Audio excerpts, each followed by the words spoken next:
Bom dia. Bom dia, professor. Tudo bem? Tudo bem.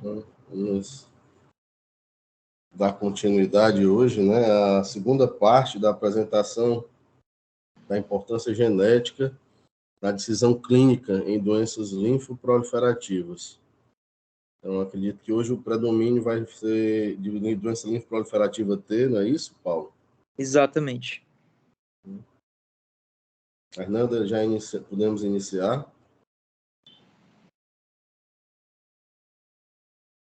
Que sim. Mais um minutinho que as pessoas estão entrando. Certo. Bom, quem falará hoje é o Paulo Henrique Alencar, nosso residente do primeiro ano de hematologia e hemoterapia. Então, Paulo, fica à vontade para iniciar. Bom dia, pessoal. Como o doutor Fernando me apresentou, sou o Paulo, residente do primeiro ano de hematologia e hemoterapia, e hoje a gente vai dar continuidade, né, na nossa discussão, né, sobre a importância da genética nas decisões clínicas em doenças linfoproliferativas. Na semana passada, a gente conversou um pouquinho sobre as doenças linfoproliferativas, as neoplasias da linhagem B, né? E hoje, como é um assunto bem extenso, a gente dividiu em duas partes, e hoje a gente vai conversar sobre a linhagem T, tá certo? A gente vai perceber, a aula vai ser um pouco mais curta, mas ainda assim é um conteúdo bem denso, que tem um campo de estudo muito grande, e tem muita coisa nova surgindo por aí. Com certeza, nos próximos anos, a genética vai estar cada vez mais associada a essas neoplasias, e a gente vai encontrar muitas informações relevantes que vão impactar não só no diagnóstico, mas no tratamento aí dessas neoplasias. Aqui é o artigo, né, que a gente já tinha mostrado na semana passada, esse artigo da Blood aí do final do ano passado, tá? Quando a gente fala das neoplasias de células T, né, inicialmente a gente vai discutir um pouquinho sobre o linfoma anaplástico de grandes células, né? O linfoma anaplástico de grandes células, a gente consegue dividi-lo inicialmente em 4 espectros distintos, né? Seria o anaplástico de grandes células ALK positivo, o anaplástico de grandes células ALK negativo, o cutâneo primário e o associado a implante mamário, né? Obviamente, a gente vai precisar de mais dados diagnósticos. A gente vai ser muito importante os aspectos clínicos, a própria lâmina, o aspecto da histologia, o aspecto imunofenotípico, tá? Mas a genética vai entrar aqui muito, tanto para nos auxiliar na questão diagnóstica e também, como a gente vai ver lá mais para frente, no tratamento. A gente vai ser possível no futuro, né, a gente ter diversos medicamentos com terapia-alvo para determinadas translocações de genes de fusão, tá bom? Então, falando principalmente desses anaplásticos de grandes células, o ALK positivo, né, a presença do gene de fusão ALK, ele vai ser de suma importância para o diagnóstico, né? Geralmente, a gente vai encontrar, né, a presença do ALK pela imunistoquímica, tá? Geralmente, a gente vai ter, né, na grande maioria dos casos, a translocação do ALK com o NPM, tá? Gerando a translocação do 2 com o 5, na imensa maioria desses pacientes, tá? Então, essa terapia-alvo, já que a gente vai ter, na imensa maioria dos casos, a presença do gene ALK, né? O que vai dar o próprio nome a esse tipo de linfoma, a possíveis terapias-alvos que vão inibir, né, essa proteína de fusão, tá? Isso aí, claro, como terapêutica futura, tá? O anaplástico de grandes células ALK negativo, obviamente, ele não vai ter a presença, né, do gene de fusão ALK, tá?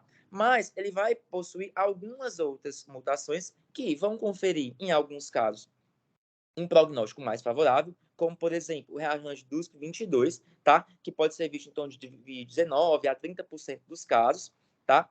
E, geralmente, vão conferir um prognóstico mais favorável, tá? Mas, é claro que isso não é de forma definitiva, porque, em alguns casos, esses linfomas podem se comportar de forma agressiva, mesmo com esse rearranjo. Mas o que é sabido, né, através dos estudos genéticos, é que alguns tipos de mutações, entre eles o rearranjo nos pacientes anaplásicos de células ALK negativo com mutação do TP63, tá? Eles são pacientes que geralmente serão quimiorrefratários. Consequentemente, eles vão ter um curso de doença mais agressivo, né? Com um prognóstico mais reservado, tá? Não somente essas mutações que a gente já citou, mas principalmente da via JAK, STAT, também são outras mutações que podem ser encontradas e que são também candidatos à terapia-alvo, tá? Aqui, nessa tabela, a gente sempre está fazendo essa comparação do texto, né, com a tabela do artigo, que é uma tabela bem mais didática, tá? Nas neoplasias células T, o grande padrão que a gente tem é o encontro do rearranjo do receptor células T, né?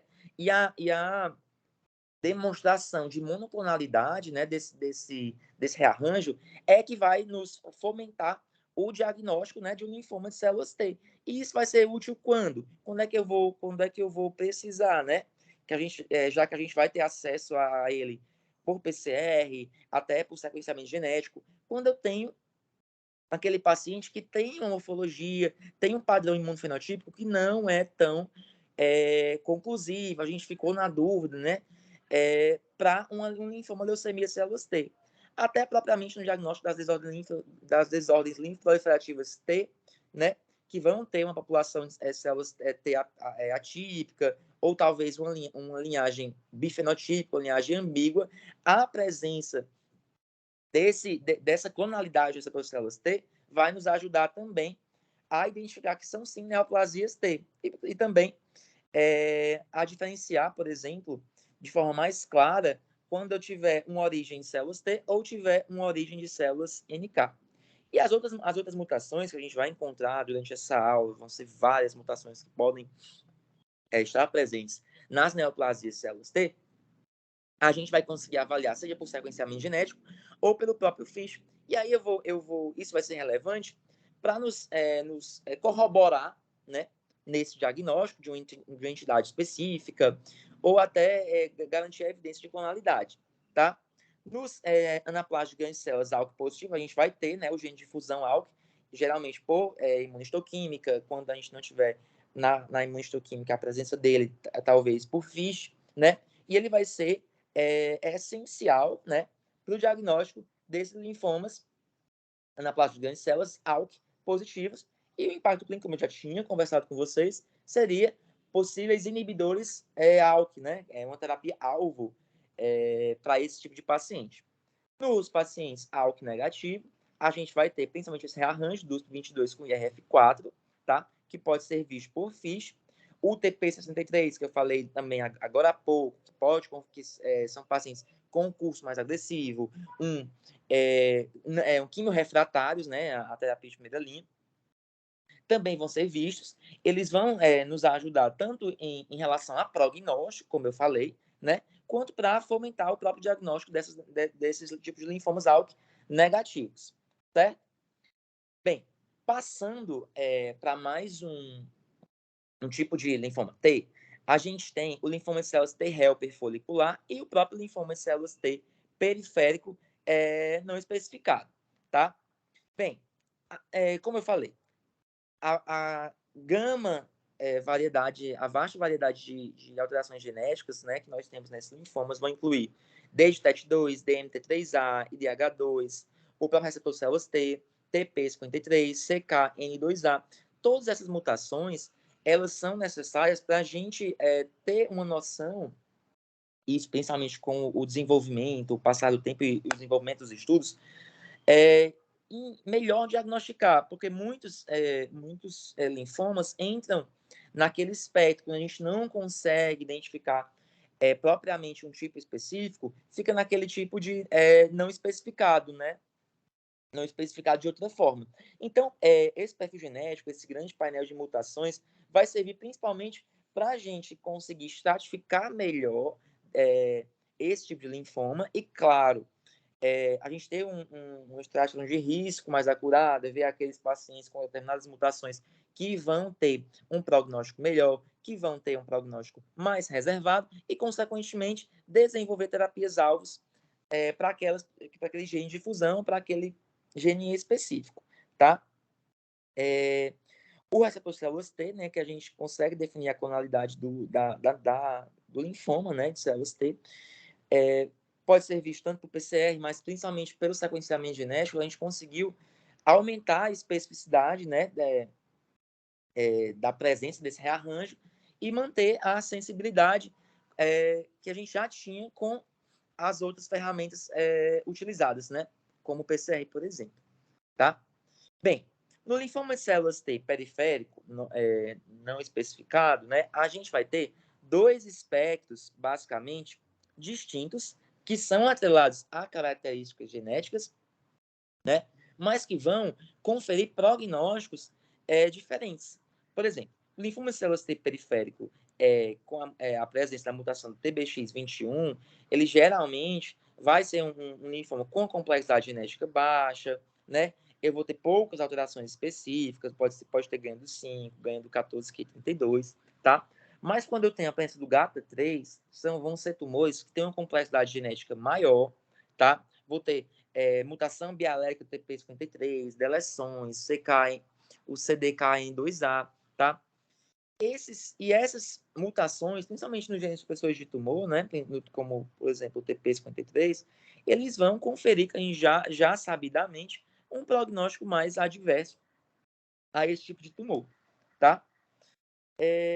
No linfoma de células T helper folicular, a gente já tem uma certa dificuldade em predizer o impacto real da presença das mutações, tá, no tocante ao prognóstico, tá? Então, assim, ainda faltam estudos, ainda faltam mais dados que corroborem a gama, a diversidade de mutações que a gente encontra no tocante ao prognóstico desses linfomas. O que a gente sabe é que esses linfomas, células T helper, eles vão ter uma resposta elevada, né, razoável a agentes hipometilantes, como a azitidina, até inibidores da estrona deacetilase, tá? Mas o perfil genético deles ainda não ficou tão claro o impacto prognóstico que eles podem levar para eles, tá? Ainda é desconhecido, tá? Bem, aqui, como eu falei, né, o folicular, a grande gama de mutações, né, DMT3A, TET2, DH2, que podem ser vistos por sequenciamento genético, eles podem fomentar o diagnóstico, mas ainda não necessariamente a gente vai ter um impacto prognóstico tão bem acurado. O que a gente sabe é que o DMT3A ele pode ser um preditor de não resposta, que a gente já tinha visto, inclusive na aula passada, né, que pode levar a um curso mais agressivo, um prognóstico adverso, uma provável não resposta à quimioterapia padrão, tá? No tocante ao linfoma de células T periférico não especificado, essas mutações também podem ser vistas por sequenciamento genético, né? Podem nos ajudar a demonstrar clonalidade e fomentar o diagnóstico, e geralmente, como a gente já tinha falado, o prognóstico adverso repousa no quê? Na presença de um complexo genético complexo, né? Mutação do TP53, né? Que vão provavelmente terão impacto prognóstico negativo para esse tipo de tumor. Quando a gente fala do extranodal e do linfoma de células NK, a gente sabe que esse tipo de linfoma são derivados da imunidade inata, né? São tumores raros, com prognóstico pobre, tá? Que nas características morfológicas e imunofenotípicas a gente já consegue ter uma noção diagnóstica bem considerável. O perfil genético ele vai ser útil principalmente no futuro, no desenvolvimento de terapias-alvos e também para melhor estratificar e diferenciar esse tipo de neoplasia, tá? Dentre eles, né, dos extranodais, a gente vai ter alguns mais relevantes que eu trouxe aqui, né? O associado à enteropatia, né, onde a gente vai ter mutação na via JAK-STAT, STAT3, JAK1, KMT2D, TET2. Essas mutações, inclusive, né, são frequentes, por exemplo, na doença celíaca refratária tipo 2, e quando estão presentes nesse tipo de desordem, né, podem aumentar o risco de transformação para neoplasia, o que fomenta mais ainda a relevância dessas alterações genéticas no surgimento dos linfomas de células T associado à enteropatia, né? A gente tem também o linfoma de células T hepatosplênico, que eu já vou falar um pouquinho mais ali na tabela, tá? Temos o linfoma de células T epiteliotrópico monomórfico, né, que a gente vai ter outras mutações que são mais, que quando encontradas, falam muito a favor desse tipo de linfoma, que seria estádio 5B, JAK3, a trimetilação do H3K36, e essas mutações, por exemplo, já são mais raras no associado à enteropatia, tá? Então, quando presença, a gente tivesse uma dúvida diagnóstica, aí a gente tivesse fácil acesso a um sequenciamento genético, eles nos iam ajudar, para essas mutações, a diferenciar o associado à enteropatia e o monomórfico. O linfoma de células TNK nasal é um linfoma raríssimo que a gente teve a oportunidade de ter pacientes com esse diagnóstico na enfermaria. Ao mesmo tempo, a gente teve 2 pacientes, né? São tumores de um prognóstico muito reservado, tá? Que tem uma relação relevante, né, com a ativação crônica do EBV, que vai induzir, né, esse complexo painel de alterações genéticas, tá? Tem um pior prognóstico, como eu falei, inclusive com algumas mutações. A gente não tem tanto acesso ainda a essas mutações, mas já é sabido que, por exemplo, quando a gente tem DDX3X mutado, TP53 e o próprio KMT2D mutado, a gente tem, além do próprio linfoma já encerrar um pior prognóstico, na presença dessas mutações, a gente vai ter um prognóstico ainda mais reservado, tá? São mutações, inclusive, muito similares às que a gente encontra, né, na leucemia de células NK, tá? Como eu tinha falado também, a gente tem o linfoma de células T hepatosplênico, onde a gente tem algumas alterações características dele, por exemplo, trissomia do 8, que pode ser encontrada por FISH ou por citogenética, né? Por FISH seria mais rápido.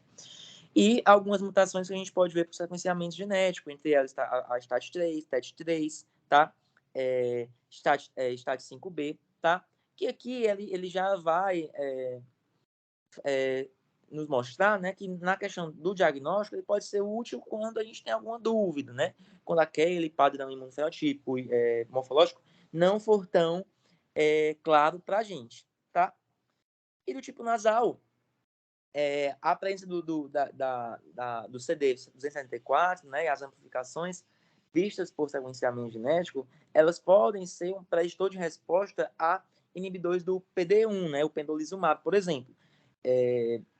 Inclusive, nos nossos pacientes foi judicializado, né, o pembrolizumab como uma terapia de resgate, né, já que eles não foram pacientes que responderam tão bem à quimioterapia convencional.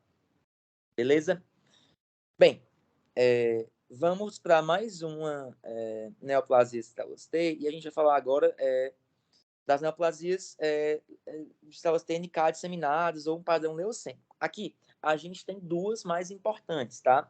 A leucemia linfoma de células T do adulto, né? E a leucemia prolinfocítica, tá? Principalmente no tocante ao diagnóstico, né? A gente sabe que a leucemia de células T do adulto, as duas, né? Vão ter um prognóstico mais reservado, mas a leucemia de células T do adulto, a gente tem a expansão clonal do HTLV, tá? O HTLV vai levar a transformação maligna, né? Levando ao surgimento desse tipo de neoplasia. Geralmente são CD7 negativo, CD8 negativo, tá? CD25, CD52 positivo, tá? Quando eu tenho a mutação do estágio 3, dentro do curso agressivo dessa doença, eu posso ter um subtipo um pouco mais indolente, tá? Isso na leucemia linfoma de células T do adulto, tá? Quando a gente compara com a prolinfocítica, a gente não tem a relação clara com o HTLV, tá? A gente tem muito mais a superexpressão do TCL1, tá? Então, a gente tem uma translocação envolvendo o gene TCL1, tá? Que a gente pode ver por FISH, e eu vou ter a superexpressão. Vai ser aquele paciente que vai ter citopenias, pode ter esplenomegalia, né? O paciente geralmente vai ter um cariótipo complexo, tá? E 70% dos pacientes vai ter alguma alteração aí pela via JAK-STAT, no caso STAT5B, JAK1 ou JAK3, tá? Então, o que fica aqui, que o artigo tentou deixar para a gente, né? Que na leucemia linfoma de células T do adulto, a gente vai ter a proliferação clonal do HTLV, que a gente pode ver por NGE, né, por sequenciamento genético, tá? E vai fomentar o diagnóstico desse tipo de doença, tá? Até para acompanhar, né, o segmento e a própria evolução clonal, ver como é que a doença vai se comportar. As outras mutações que a gente já tinha comentado, né, vão ser vistas por sequenciamento. E, por exemplo, essas outras mutações que a gente já tinha comentado aqui vão ser úteis principalmente no tocante ao prognóstico. Por exemplo, se eu tiver a mutação do CCR4, eu posso ter uma terapia-alvo, né? Quer dizer que eu posso ter uma resposta ao mogamulizumab, tá? E algumas alterações, como a gente já discutiu, TP53, PRKBC, podem levar a um prognóstico desfavorável, tá? E a prolinfocítica, né, vão ter algumas alterações mais sugestivas, seja inversão do 14, translocação do 14 com 14, trissomia do 8, que vão ser vistas por FISH, tá? E vão ser importantes para promover o diagnóstico, tá? No tocante ao prognóstico, o artigo coloca mais a questão do cariótipo complexo, a presença de 3 alterações. Vamos encerrar um prognóstico menos favorável, tá? Bem, passando dessas neoplasias de células T disseminadas, leucêmicas, né, a gente vai para outra parte, tá? Que são as neoplasias de células dendríticas e histiocytíticas, né? A gente tem algumas principais que a gente vai comentar um pouco aqui. A histiossócise células de Langerhans, a doença de Erdin-Chester, a doença de Rosai-Dorfman-Destomps, tá? Mas, principalmente, o artigo ele vai falar um pouco mais sobre a histiossócise células de Langerhans, né? Onde, assim, a gente pode ter algumas mutações, como, por exemplo, a gente viu lá na leucemia, na tricleucemia, né? A mutação do BRAF, no caso aqui, BRAF V600E, que a presença dessa mutação vai sugerir um prognóstico de maior gravidade, tá? Bem como a possível relação origem clonal compartilhada com outras neoplasias, não só linfóides B ou T, mas também mieloides, tá certo? Então, assim, e quando a gente entende o perfil genético e consegue ter acesso a esse tipo de alteração, a gente pode inferir algumas observações a respeito da histiossitose de células de Langerhans. Por exemplo, quando eu tenho a persistência do BRAF 600E, eu já, por exemplo, paciente que fez uso de alguma terapia-alvo e suspendeu, e aí eu tive persistência, né, do BRAF P600E, eu tenho um elevado risco de recaída, por exemplo, e eu já sei também que confere a manutenção dessa mutação, né, a presença dessa mutação, vista aí por sequenciamento genético, enfim, PCR, um maior risco de envolvimento no nervoso central, tá? Então, a gente entender essas mutações em outras neoplasias, por exemplo, a gente consegue perceber e já prever, claro que isso não é 100%, obviamente, mas já prever determinados desenvolvimentos de outros órgãos, como, por exemplo, o sistema nervoso central, no caso da histiossócise células de Langerhans, tá? Recentemente, o FDA aprovou também, para a doença de Erdin-Chester, uma terapia-alvo, que é o Vemurafenib, tá? E aí, como eu falei, a gente ter essa noção genética, a gente vai conseguir avaliar a extensão da doença e prever alguns possíveis fatores que possam complicar aí durante o tratamento, tá? Bem, essa tabela, ela a aula vai ficar disponível para vocês olharem com um pouco mais de calma, e também o próprio artigo, mas essa tabela é sensacional, porque ela vai nos colocar todas as neoplasias T que a gente já falou, T folicular, anaplástica de células, leucemia de células T do adulto, ALK positivo, ALK negativo, enfim, a sociedade de endopatia, e vão colocar as principais alterações, os principais genes de fusão, né? E possíveis intervenções terapêuticas que a gente vai poder utilizar. Por exemplo, ó, aqui, né, numa plasma de células ALK positivo, né? Tem a fusão do ALK, né? Que é que eu posso ter uma potencial intervenção terapêutica. Inibidor de ALK, crizotinib, alectinib. Então, talvez com a acessibilidade desses possíveis terapias-alvo, a gente tenha uma mudança aí no prognóstico, tá? E aí ele vai colocar onde é que eles vão intervir, né? A via que ele vai intervir, né? Receptor células T, Vijac-Stat, fatores epigenéticos e outros ainda não tão bem estabelecidas. Por exemplo, leucemia células T do adulto, onde eu tenho, como eu já tinha falado, né? As alterações genéticas levando ao CD e a presença do CD 274, uma superexpressão do PD1 na PDL1, e aí a gente pode se utilizar do pembrolizumab, nivolumab, aí, que já são terapia-alvo que a gente já está um pouco mais familiarizado, que a gente já consegue ter alguns resultados, principalmente em judicialização. Então, assim, essa tabela é muito interessante, ele vai colocar ainda para a gente ver mais ou menos o perfil morfológico de cada uma dessas neoplasias que a gente falou, seja do anaplástico em células, seja dos linfócitos T periférico não especificado, linfócitos largos anulares, a população de células T do adulto, enfim. Tabela muito interessante que vocês podem ver com mais calma aí, na leitura do artigo e também aí quando vocês tiverem acesso à aula que está sendo gravada, tá?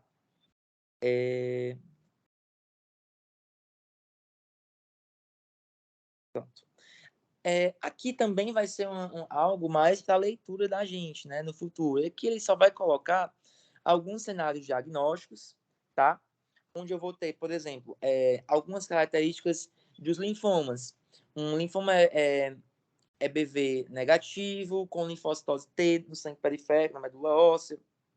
A gente pode ter, por exemplo, expansões de células T reacionais, o linfoma de células T hepatosplênico. E aí, ele vai falar aqui que assim, a testagem genética vai nos ajudar, por exemplo, para identificar a monoclonalidade, por exemplo, do receptor de células T. E aí eu vou conseguir, além de outras mutações, é claro, né? Eu vou conseguir falar a favor, por exemplo, de que se isso é uma neoplasia ou uma expansão reacional, tá? Vai nos ajudar a também distinguir, né? Por exemplo, aquilo que eu falei, não sei se vocês lembram, a doença celíaca tipo 1 refratária da tipo 2 refratária, né? A das próprias desordens linfoproliferativas T clonais, tá? Então, principalmente para a gente definir o que é reacional, o que é neoplásico, tá? Nas desordens linfoproliferativas de células T CD30 positivas, onde a gente vai ter ALK positivo, ALK negativo. Quando eu tenho o rearranjo do ALK, eu já vou conseguir definir com muito mais clareza que é uma anáplase de células ALK positivo, né? Se eu conseguir demonstrar o DUSP22 em um ALK negativo, eu vou estabelecer esse diagnóstico, né?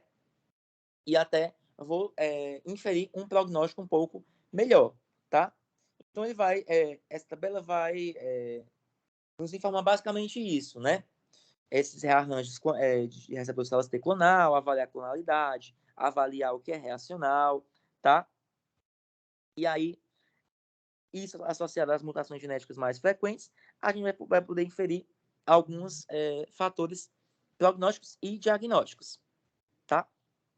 Bem, e aí no final do artigo, ele vai nos falar um pouquinho sobre tecnologias futuras, né? E no mundo aí afora já pode ser uma realidade, né? Mas aqui a gente ainda está se familiarizando com isso, mas no futuro próximo pode ser uma realidade aí que a gente possa utilizar, principalmente aí no setor privado. A gente tem nessa figura super interessante tudo que o DNA circulante tumoral do linfoma ele nos permite fazer. Por exemplo, a análise do DNA tumoral circulante nos pode ter fazer uma genotipagem, né, de forma não invasiva, né? Então a gente vai conseguir sequenciar, né, todos esses genes do linfoma de forma muito mais fácil, de forma muito mais rápida, tá? Não somente isso, mas A própria estratificação de risco é possível também através da análise, né, desse DNA circulante tumoral, preditor de resultados, de resposta, né, a própria classificação da origem celular, né, da linfogênese, a carga tumoral e também vai nos auxiliar a detecção de doença residual mensurável, tá? Então, assim, essa figurinha é legal porque ela nos vai estimular, né, a identificar diversas outras utilidades que a gente pode ver com o DNA tumoral circulante e entender a importância disso, né, no tratamento dos linfomas. Mostrando aí que isso tem muito a crescer, isso tem muita relevância, tá? E diversos estudos estão avançando para a gente poder conhecer muito mais e tratar melhor nossos pacientes. Outras terapias que estão se desenvolvendo seria análise de célula única, já tem também uma acessibilidade razoável, metilação de DNA e perfil de cromatina, tá? Já que a gente tem que a metilação do DNA está presente desde a origem celular, tá? E essas análises também vão ser importantes para a estratificação de risco, tá bom? Bem, como eu falei, tinha sido uma aula um pouco mais curta, é um assunto denso, é um assunto que ainda está no campo de muito estudo, a gente ainda precisa entender bastante coisa sobre a genética dos linfomas T, mas muito já se avançou, tá? E a gente precisa disso, como eu já tinha falado no início da aula, para a gente poder estratificar melhor esses linfomas, entender melhor o que é que está acontecendo e, com isso, tratar melhor. Por quê? Porque muito do que a gente não consegue definir entra no espectro dos linfomas nós, né, não especificados de outra forma, né? Então, o painel genético com certeza vai vir aí, quando ficar bem mais acessível, para a gente conseguir estratificar melhor esses linfomas e conseguir inferir mais informações a respeito deles, tá? E é importante lembrar que isso não exclui, né, a importância da morfologia, dos achados imunistoquímicos, imunofenotípicos, tá? Eles vão servir como adjuvância, né, a outras ferramentas diagnósticas, tá? Para a gente crescer no diagnóstico e no tratamento desse tipo de neoplasia. Bom, eu queria agradecer. Acredito que é muita coisa para a gente assimilar, é muita informação, mas essa aula, como a gente já tinha discutido anteriormente, vai sempre ficar aí como um livrinho de bolso, o próprio artigo, com certeza, vai ser um artigo aí que a gente vai ter em cabeceira para tirar uma dúvida quando a gente esquecer, vai ser muito consultivo e vai nos abrir aquela lâmpadazinha na cabeça, como a genética é importante, a gente precisa entender isso para poder tratar melhor os nossos pacientes aí, agora e no futuro próximo. Então, obrigado. A partir da próxima semana a gente vai continuar a parte genética com a Lara, sobre a parte mieloide, e com certeza vai ser interessante demais também. Muito obrigado a todos. Obrigado, Paulo, pela excelente apresentação. Eu queria fazer alguns comentários antes de passar a palavra para o Dr. Rafael, que está aqui conosco e vai moderar aí a sessão. Eu acho que talvez uma das coisas principais que esse trabalho traz é mostrando a complexidade da doença linfoproliferativa T e mostrando que existe a possibilidade de você ter, dentro da patogênese, alterações de receptores de célula T, alterações da via JAK-STAT, e também da epigenética. Então, sobre alguns aspectos, isso são novidades, né, nessa compreensão e que abrem uma perspectiva para mudança na abordagem de tratamento e, de fato, são várias doenças, né, englobadas dentro de um mesmo nome, né, como doença linfoproliferativa. E aí, então, com essa introdução, eu passaria a palavra para o Dr. Rafael Alencar, para ele fazer os comentários e as observações que ele achar pertinente. Por favor, Rafael. Bom dia a todos. Mais uma vez, Paulo, parabéns pela apresentação. É um tema realmente mais complexo, porque a gente entra num escopo de doenças que se tem pouco conhecimento, que são doenças mais raras, não há muitos estudos realmente para elucidar toda essa questão genética. Mas eu acho que uma coisa importante aqui para a gente levar em consideração é o uso especificamente da análise de receptor de células T.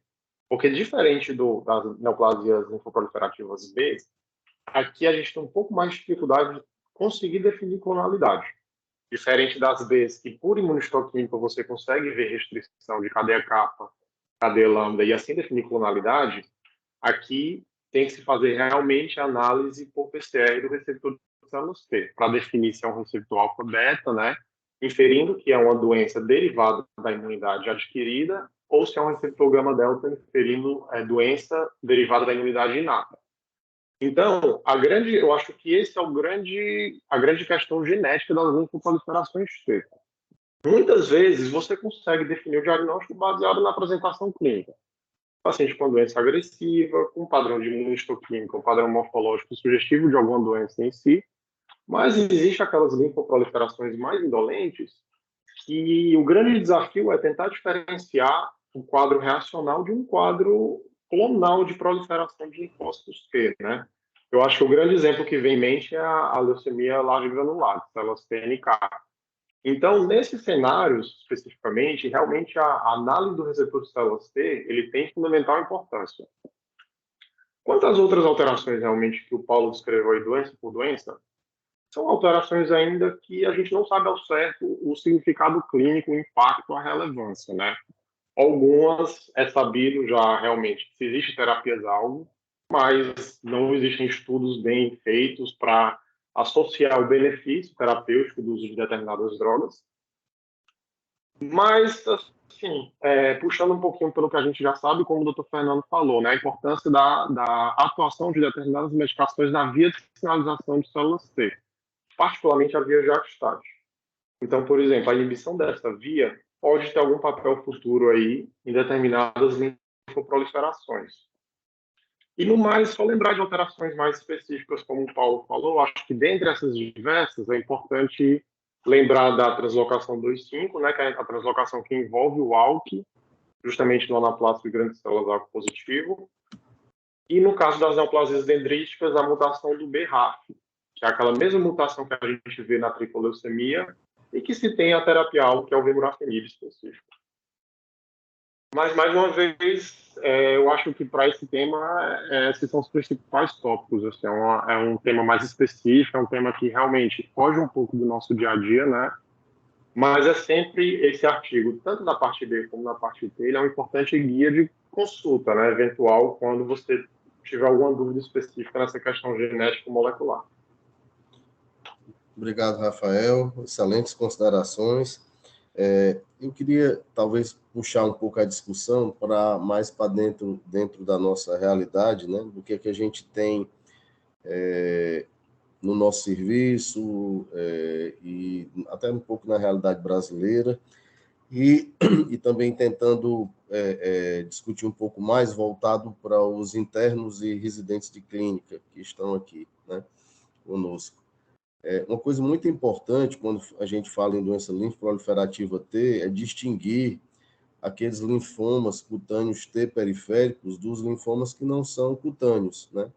Então, são os dois grandes exemplos, aí ficaria como de maneira emblemática para vocês lembrarem, a micose fungoide, né? O linfoma cutâneo T periférico mais comum, e, por outro lado, os linfomas CD30 positivo, ou ALK positivo ou negativo, né? E como uma outra expressão. Algumas coisas que a gente vem observando ao longo desses últimos anos, e aí depois eu gostaria que a doutora Renata Rolim falasse, que é nossa médica do serviço e que trabalha na parte de pesquisa junto conosco, basicamente com relação a algumas coisas que são mais simples e que eventualmente não são feitas, né, por nós mesmos. Então, um detalhe que eu acho que é fundamental, todas as vezes que você tiver um linfoma, nunca esquecer de solicitar uma sorologia para o HTLV1. Então, muitas vezes a gente tem algumas surpresas, e como o Paulo colocou na apresentação, você tem uma expressão clonal desse vírus associada à leucemia linfoma de células T, que é associada ao HTLV1 ou mesmo o ATLL, né, a sigla em inglês, Adult T-Cell Leukemia Linfoma, que é uma doença que pode ter tanto a expressão da doença linfoproliferativa, né, e também ter só alterações neurológicas sem linfoma, como a mielopatia, né, associada, ou a paraparesia espástica tropical, que é uma doença que é endêmica, né, no Caribe, né, no Japão, e também pega uma parte da América Latina, e nós temos casos aqui no Brasil, inclusive com o ambulatório de segmento desses doentes, conduzidos pela professora Ana Angélica. E aí, sobre esse aspecto, lembrar que a gente não deve deixar de solicitar o HTLV1 para distinguir isso. Esse é um ponto muito importante. Eu acho que a principal coisa dessa discussão é abrir um leque de possibilidades para tratamentos com terapia-alvo que podem mudar a história desses doentes. Então, eu queria que se a Renata pudesse fazer um breve resumo, Renata, do que a gente tem hoje no nosso banco de dados, né, de linfoma T, e a gente participa do projeto de célula T nacional, que é coordenado pelo professor Chiatoni, e se a Renata pudesse dar uma palavra sobre isso, por favor, Renata. Pois é, bom dia, eu estava aqui interessadíssima na aula. Realmente, a gente tem no serviço uma quantidade... Depois que a gente começa a observar a epidemiologia do linfoma T, a gente vê que a amostra de pacientes que fazem tratamento no Walter é relevante dentro do cenário do Brasil. Uma das coisas que eu achei interessantes na aula é que eu fiquei com medo que ele falasse assim, só sobre tratamento, a importância dessa classificação genética no tratamento, mas, na verdade, a gente tem uma estratificação, né? Então, a importância dessas informações durante a estratificação, que vai ter impacto no tratamento, mas que também tem impacto na questão do prognóstico, na questão de como você olha para o paciente, de quais os tipos de terapia que você vai fazer, se vai ser uma coisa mais intensiva, se vai ser um tratamento diferenciado. E também, quando a gente começa a ver os linfoma T, a gente vê que existe uma mudança muito grande na questão da resposta quando foi iniciado o uso dos monoclonais. Então, hoje a gente sabe que o brentuximab é uma droga que é preconizada já de primeira linha no tratamento de vários tumores, que é uma droga anti-CD30, e a gente também sabe que a questão do paciente se é LK positivo ou negativo vai ter um impacto relevante. A estratificação do paciente, apesar da aula ser sobre essas questões genéticas, é muito importante durante essa estratificação a questão da avaliação de sintomas iniciais, colocar o paciente dentro dos scores, a avaliação de estadiamento, avaliação com relação a essas sorologias, tanto outras sorologias virais, como principalmente o HTLV, porque às vezes, como foi falado na aula, é muito difícil fazer a avaliação imunistoquímica e a classificação desses pacientes, porque existe uma gama muito grande de subtipos de linfoma T. Então, informações simples que a gente inicialmente não acha relevantes são muito importantes para você fazer o estadiamento e a classificação desses pacientes e ter essa noção prognóstica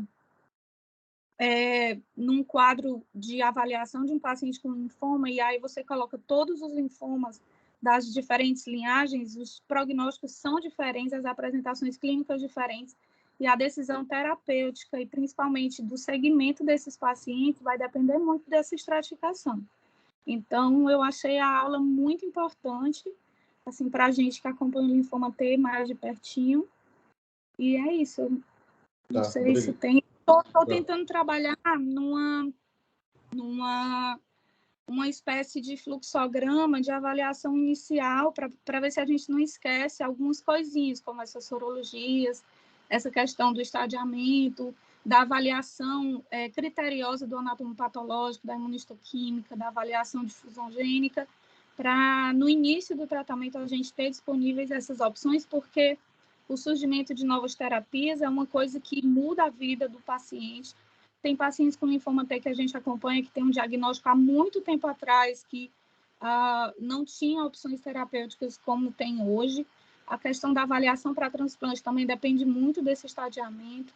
Então, realmente é uma coisa que vale a pena você investir no bom diagnóstico, na boa estratificação desses pacientes. Perfeito. Muito obrigado, Renata. Uma pergunta rápida. Tens ideia hoje de quantos doentes nós temos no nosso banco de dados? Aproximadamente? Do estudo, nós temos 11 classificados no estudo, mas o estudo ele só admitia pacientes com diagnóstico a partir de 2015. Mas é aquele banco maior em que a gente tem os dados do serviço? 21, doutor Paulo. 21? Acho que perfeito. Sim. Ok, não, obrigado. Não precisa ser exato, não. É mais para a gente ter uma noção do que a gente está falando. Eu acho que talvez a coisa que mais contundente para mim no linfoma, a doença linfoproliferativa T, é a diversidade de apresentações, né? Então, dependendo da linhagem que é comprometida, inclusive com a inclusão da histiocytose, né? Das histiocytoses, acho que é outra coisa importante e que, de alguma forma, abre aí uma luz no fim do túnel com a perspectiva dessa mutação do BRAF, né? E V606, e que abre a perspectiva de tratamento com um vemurafenib, né? Recentemente, mais ou menos um ano, eu passei a acompanhar uma moça com diagnóstico de Erdenschuster, e a gente... E é interessante que ela tem esse diagnóstico, mas não tem a mutação, então ela é de bom prognóstico, né? Lembrar que Rosai-Dorfman é um tipo de histiocytose que pode, inclusive, ser autolimitada, né? É uma possibilidade. Uma coisa que eu acho que é muito importante nessa história toda, nessa discussão, é que, à luz do cenário do que a gente tem hoje, né, de acesso a tratamento, de perspectivas concretas, né, de fazer algo por esses doentes,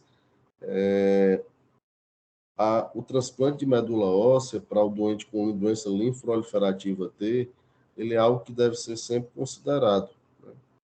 Então, muitas vezes, como no caso dos linfomas T, que são ALK negativo, e aí tem uma certa discussão sobre isso.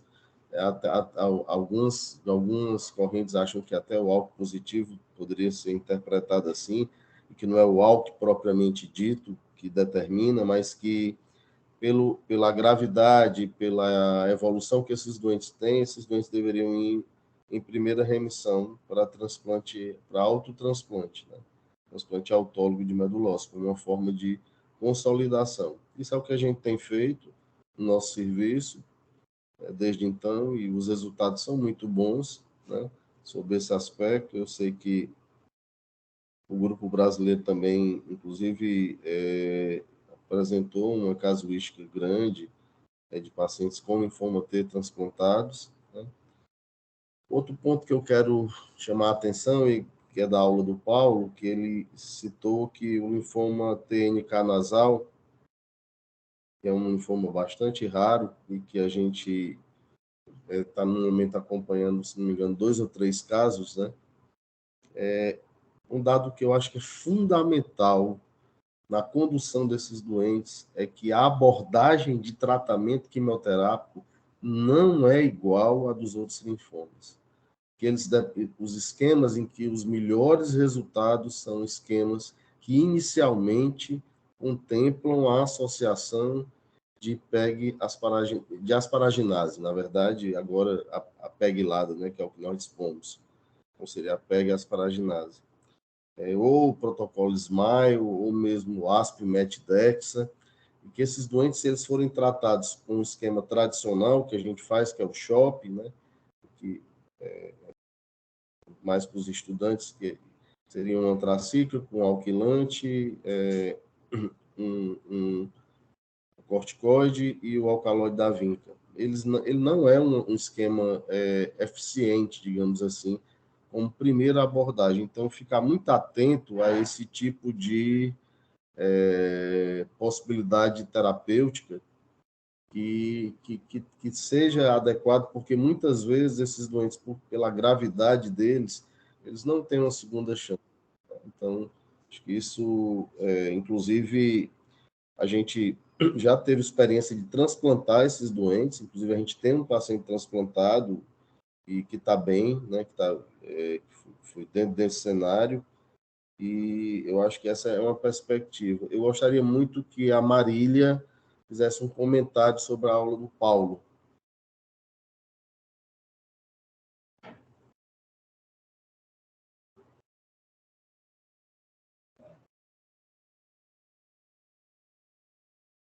Marília, não sei se ela está me ouvindo, então parece que a internet dela não está muito boa, então vou pedir ao Hércules para fazer um comentário.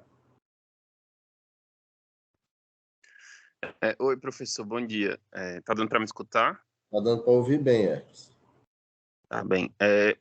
Vendo essa apresentação, né, e contextualizando um pouco com os nossos casos, nós vemos que tivemos pacientes recentes, né, com linfoma de células T periférico, 2 pacientes jovens, os 2 portadores de retrovirose, né, do HIV.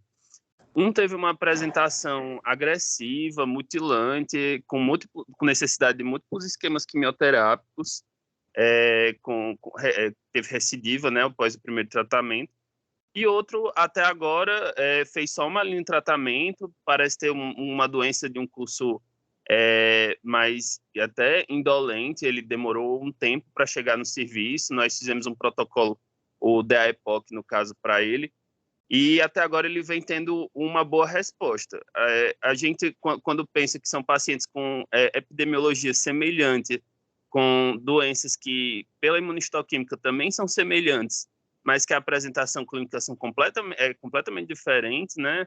A gente pensa que talvez esses avanços genéticos venham a nos ajudar a esclarecer melhor esses pacientes ao diagnóstico e conseguir tratar tanto melhores estratégias de tratamento, né, estabelecer, como também ter uma noção melhor do prognóstico desses pacientes. Achei bem elucidativo os exemplos descritos pelo Paulo, uma aula bastante didática, e eu acho que, na nossa realidade, me lembrou esses 2 casos.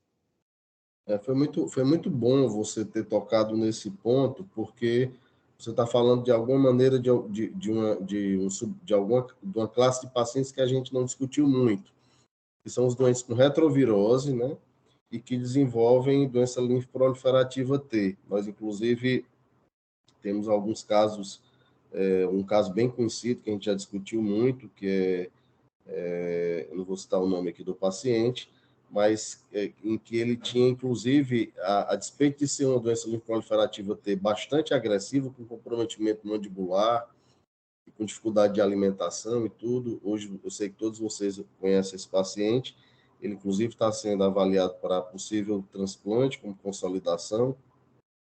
Esse doente específico, muitas vezes você tem associado a algumas características, como, por exemplo, que é uma entidade bem mais rara, que é a associação com alteração do BCL2, do BCL6, eventualmente até do CEMIC, uma doença proliferativa T. Então, acho que, de fato, como você bem colocou, herpes não é uma doença só, né? Eu acho que tem vários espectros de apresentação, e principalmente dentro desse contexto da retrovirose, e que daí reforça o que eu disse inicialmente, a necessidade da gente ter o HTLV1 na avaliação de todos esses doentes. Então, a gente está chegando ao final, eu queria saber se o Dr. Rafael quer fazer algum comentário, alguma pergunta.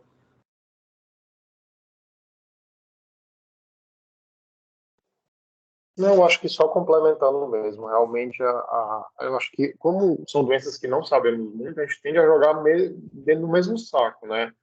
Então, acredito que a genética aqui ela é fundamental nesse sentido, de cada vez mais a gente conseguir categorizar essas doenças e conseguir personalizar e individualizar tratamentos. Como o senhor falou, assim, linfoma T, linfoproliferação T, sinônimo de estratégia de consolidação com transplante. Tem a discussão dos anaplásticos algo positivos, se realmente é necessário, mas considerando o paciente fit, sempre é válido o encaminhamento para avaliação, né? E eu acho que é isso que a gente queria acrescentar. Muito bem, obrigado, Rafael. E só para terminar, tem um aspecto importante que o Paulo colocou. Existem algumas proliferações T benignas, né? ou não com doença instalada, e que você vê, inclusive, eventualmente eu vi alguns casos já com leucocitose, linfocitose, o doente nos procura e com a suspeita de uma leucemia, de um linfoma, e, na verdade, aquilo é reacional, né? Então, é preciso ter muito cuidado para a gente não estabelecer tratamento ou quimioterapia nesse cenário. Outra coisa que eu acho que é fantástica é a possibilidade da realização de sequenciamento do NGS, né, com sangue periférico. Então, acho que isso vai facilitar, de certa forma, um pouco mais a compreensão, o tratamento, o diagnóstico dessas doenças. Queria parabenizar o Paulo pela excelente apresentação, convidar a todos para, na próxima quarta-feira, dar sequência a uma discussão com a Lara Araripe, a nossa residente do primeiro ano, que falará sobre a importância das alterações mieloides, genéticas na doença mieloide. Então, obrigado a todos e um bom resto de semana. Até mais, tudo de bom. Tchau, tchau. Tchau, professor. Tchau.